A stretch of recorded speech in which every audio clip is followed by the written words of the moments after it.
Good morning! I have a question for you. Are you in the Jade or the Indigo groups? Because if you are, you don't need to be here. You need to go to the Amber video. So, first thing I want you to do if you're in the Jade or the Indigo group is to click the link in the description box below and head over to go and watch and follow that other video. If you are not in the Jade and Indigo groups, welcome to today's reading lesson. As you can see, today I'm being very efficient and we're going straight into our pre-lesson checklist. So what I want you to do is pause this video and go ahead and read chapter 9 of Evie in the Jungle. This is a good chapter, lots of different characters.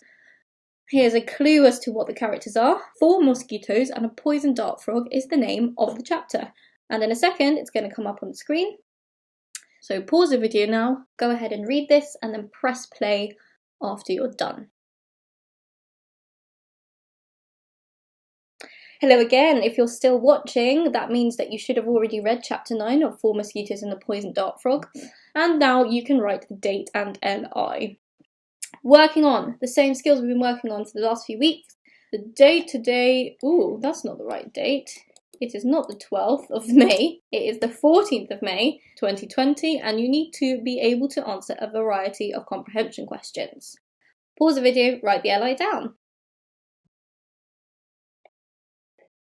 This week I have been looking at everyone's comprehension work from the last few weeks, and I've been checking through to see how many people have got it, how many people know how to answer their comprehension questions, and how many people are still making some mistakes. There were a few mistakes that I noticed some people are still making. Here are the biggest 3 mistakes. The first one is people forgetting to write their answers in full sentences. When I ask you to write your answer in a full sentence, it means that you need to repeat the words of the question in your answer. So for example, if the question says, why do you think Evie's dad feels nervous? You can't just start your answer with, because he's scared about the dangerous animals in the rainforest. No, you cannot say that. You need to use the word of the question in your answer. So you need to say, I think Evie's dad is feeling nervous because he's scared about all the dangerous animals in the rainforest. So you need to put both parts of the sentence together. The second mistake that a lot of people make is they forget with inference questions to support their answers with reasoning and evidence from the text. In any inference question, like the one I just gave an example of, you always need to follow your first sentence with another sentence saying, I think this because, or I know this because it says in the story that, and then you show your evidence directly from the text. So you need to look at the exact words in the story. What is being said that supports your answer? How did you arrive at your conclusion? Some people just give their answer and they don't explain the reasoning for why they think that or what it's based on. That's not a good answer because remember, an inference is a type of guess, and unless you explain what made you make that informed guess, I am not going to be persuaded that it's a good answer. You need lots of evidence to support your answer and make me believe you that you've done your reading and you've come up with a sensible response. So those are the first 2 mistakes. The last mistake is some people are supporting their answers with evidence from the text, but sometimes the evidence from the text doesn't directly support their answer. So this happened quite a lot this week in the questions about why Evie's dad wanted her to interview an otter.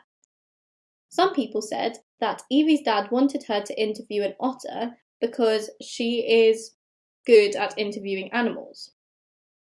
Now that's true, that's not a wrong answer, and there is evidence in the text where it says that that's her skill, that's her special power. But if you look really closely at the text, there's another clue that's much more important in answering this question. And that is when Evie's dad suggests that she interviews the otter, and right near to it he says something safe. If you didn't read the text closely enough, you might not have realised that those 2 ideas were related. The fact that he decided to suggest the otter and the fact that the otter was safe are very closely connected. And that's why his words about the otter being safe should have been your clue in order to answer the question. If you don't read the text properly, you will miss stuff like that and you could come up with a different answer that's maybe not the best answer you could have given. So make sure while you're reading and you're making your inferences, you really look carefully for any clues that could help you to figure out the correct answer. Sometimes there isn't one correct answer, there's actually a few possible interpretations, and this is the amazing thing about English. In maths, there's normally only ever one right answer. In English, there can be multiple answers, and if you argue your point really well, and if you really support your answer, you can have a right answer that's different to somebody else's right answer. So it's actually easier to be good at English in some ways, because so long as you argue your point well, you can have a different idea to somebody else. You don't have to have the exact right answer. I'm going to show you two people's work that's going to prove this to you, because there was one question in Tuesday's comprehension questions that two different people answered very differently, but I gave them both full marks. So let's have a look at what they wrote. So this is question 4 in Tuesday's comprehension questions, and this answer is from Jatine. The question asked you, why do you think that Professor Abigail Garcia threw her hip flask in the bin? Now this is a really tricky question because there aren't many clues in the text that can help you to figure it out. You do have to use your empathy to try and understand why would Professor Abigail Garcia have done this. This is Jatine's answer. I think Professor Abigail Garcia threw her hip flask in the bin because she ran out of the liquor. I know this because she shook her head when she raised it to her lips. She was disappointed to find her hip flask empty. So this is a great answer. He's used his first sentence to give his thoughts in answer to the question. He's made his inference.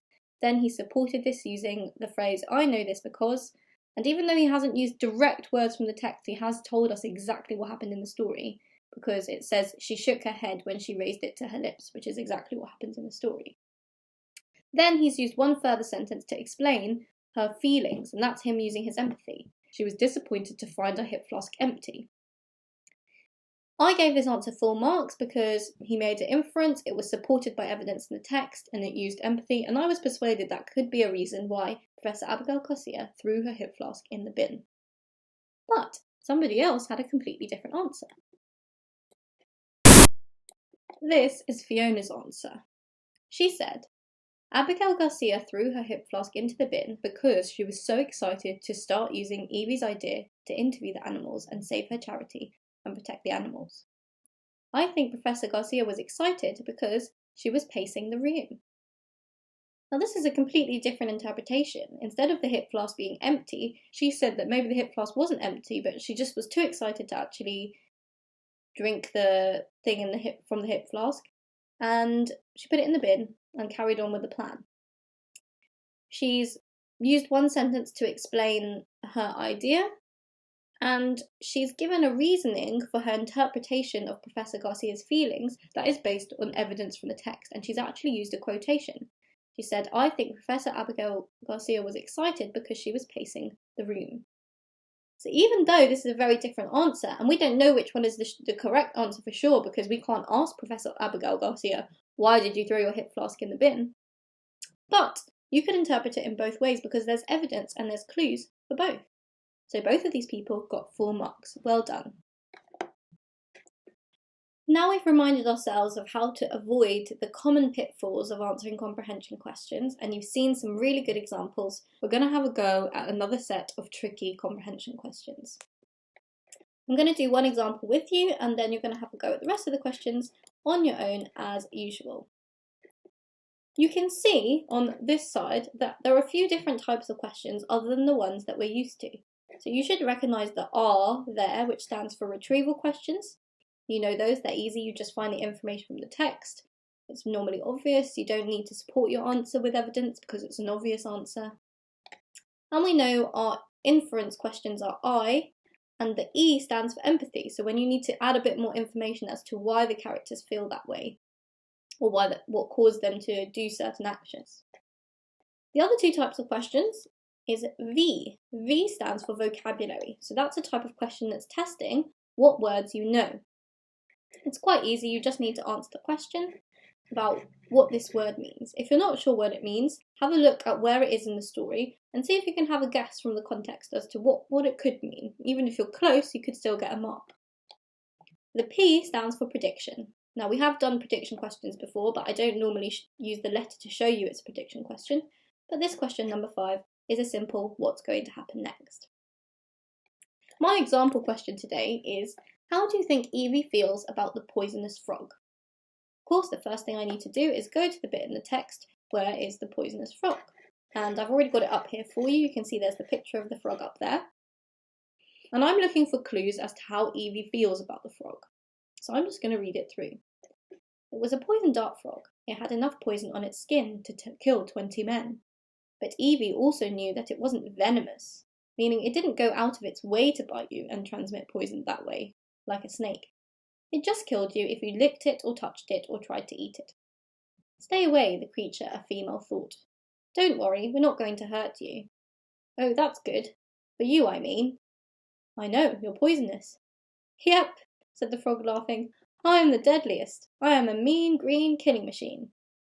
You're not green, said Evie, with her mind. I know, but it rhymes. I mean, what rhymes with yellow? Mellow? Come on. I understand, said Evie. Now, I've already seen a bit of Evie's interaction with the frog, but I can see that the interaction isn't finished. And because I really want to understand how she feels about the frog, I need to make sure I check the text very carefully for clues. Remember what I said earlier, you don't want to miss a big clue in the text just because you didn't look carefully enough. So I'm going to carry on reading. Evie asked everyone to stop so she could do a little interview for later use. Professor Garcia agreed, although Evie's dad thought it a bad idea. Evie, that frog is literally the most poisonous animal in the world. Can it be a quick interview? And it was. Evie discovered that the poison dart frog was actually quite a sad creature who felt bad most of the time for killing anything that it touched. It's a lot of guilt. It's terrible. It haunts my dreams. All the bodies.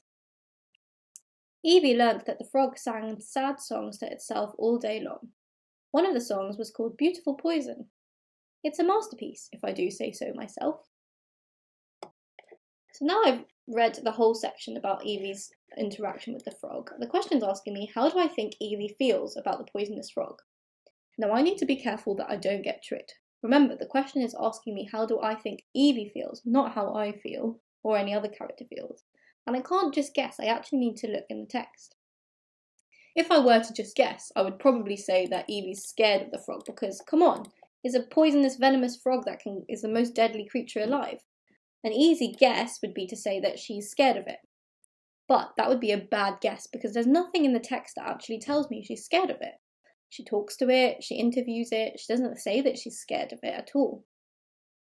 So it would probably be wrong to make the guess to say that she's scared of it. What clues do I have? Well, I know that Evie says to the creature, we're not going to hurt you. So she obviously doesn't feel too scared of it. Maybe she feels protective of it because she doesn't want to hurt it. Maybe she's intrigued by it because she wants to interview it. The fact that she wants to ask it questions means that she might be interested to know more about it. Then later it says, Evie discovered that the poison dart frog was actually quite a sad creature who felt bad most of the time for killing anything that it touched. So my guess would be that if Evie thought it was a sad creature that was very guilty, that she would probably feel a bit sorry for the frog, because she's found out all these sad things about the frog. That's me using my empathy, and that's based on evidence from the text. So now I can write my answer. Now that I've thought it through and I've looked for lots of clues, I can say, I think Evie is intrigued. Oh, do I know how to spell intrigued? No, I don't. Intrigued by the frog because it is so deadly and powerful. I think this because she decides to interview it, and she also. What does she say about it being? How can we prove that it's so deadly and powerful? She says it has enough poison on its skin to kill 20 men. But I'm not going to leave my answer there. I'm going to add more because I do have more clues in the text. I also think she feels sorry for the frog.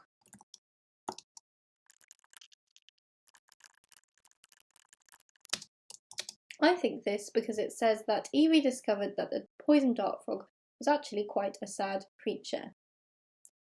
Evie might feel sorry for the frog. So this is me using my empathy, adding more information, because it doesn't actually want to hurt people, but it can't help it.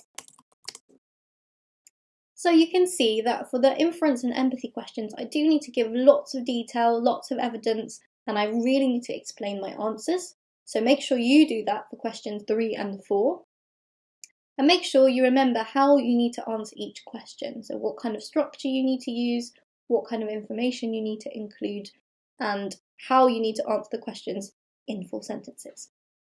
Good luck, and I look forward to seeing your work. The questions are going to appear on the screen now.